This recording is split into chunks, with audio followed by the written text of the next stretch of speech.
Hello guys, what's up? This is Austin from Support. In this quick training video, I wanted to discuss the take profit and how it works.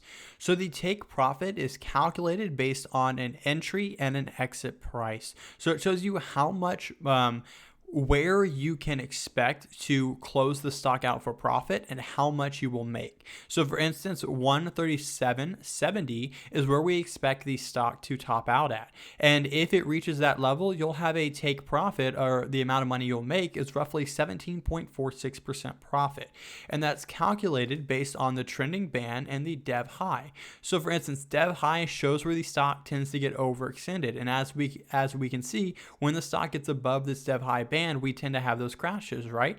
So based on where this is, we know where our take profit is. It's from this buy price up to roughly where this dev high is. And that gives us our take profit. So when we enter around here near the optimal buy range, we know our take profit. So we know how much money we can expect to make, and that can help us make our investment decisions. So you can use this to help you make your decision. Again, this is also outlined here as well.